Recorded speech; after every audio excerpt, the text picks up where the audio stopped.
বৰপেটা সত্ৰৰ পৰা উত্তৰ গুৱাহাটীৰ মহাপ্ৰভু দৌলগোবিন্দ মন্দিৰলৈ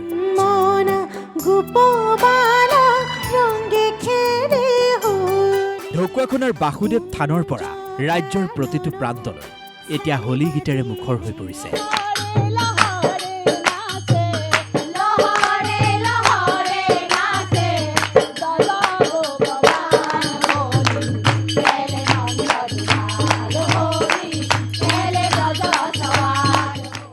মাৰ্চৰ পৰা ঐতিহ্যমণ্ডিত বৰপেটা সত্ৰত আৰম্ভ হ'ব শ্ৰীকৃষ্ণৰ দৌল যাত্ৰা মহোৎসৱ। 13 মাৰ্চত কুণ্ঠযাত্ৰা, 14 আৰু 15 মাৰ্চত ভৰদৌল আৰু অন্তিম দিনা 16 মাৰ্চত অনুষ্ঠিত হ'ব ৰঙৰ উৎসৱ সুৱেৰী তথা ফাকুৱা। 4 দিনীয়া এই দৌল উৎসৱক লৈ এতিয়া সত্ৰনগৰী বৰপেটা একেবাৰে উখল মাখল হৈ পৰিছে। হোলী গীতৰ মূৰ্ছনাৰে মুখৰিত হৈ পৰিছে বৰপেটাৰ প্ৰতিটো চুবুৰী।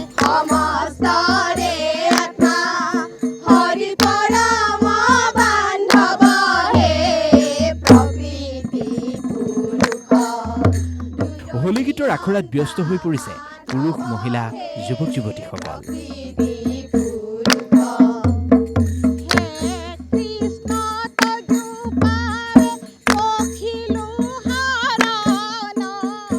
সকলোৰে মন প্ৰাণ এতিয়া নাচি উঠিছে।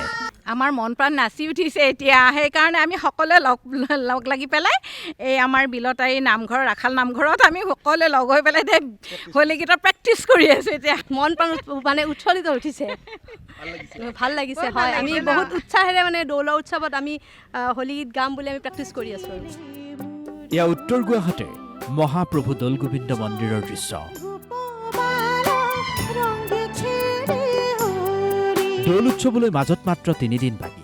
ঐতিহ্যমণ্ডিত মহাপ্ৰভু দৌলগোবিন্দ মন্দিৰতো বৰ্ণাঢ্য কাৰ্যসূচীৰে 13 মাৰ্চৰ পৰাই 5 দিনীয়াকৈ অনুষ্ঠিত হৈছে দৌল উৎসৱ।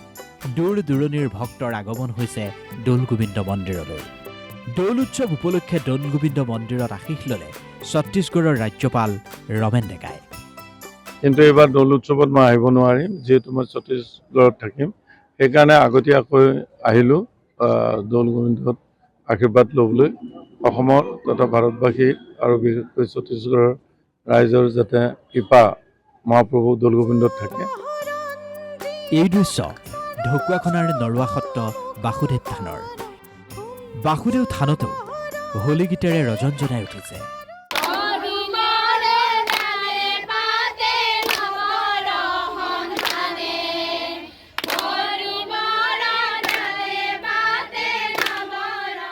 তেৰ, 14 আৰু 15 মাৰ্চতো বাসুদেৱ থানত 3 দিনীয়াকৈ আয়োজন কৰা হৈছে হোলী।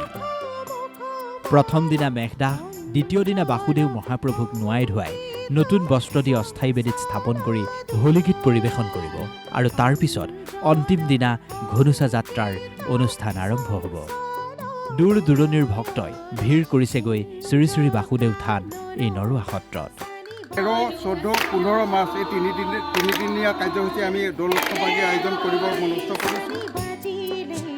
Bureau report DY365।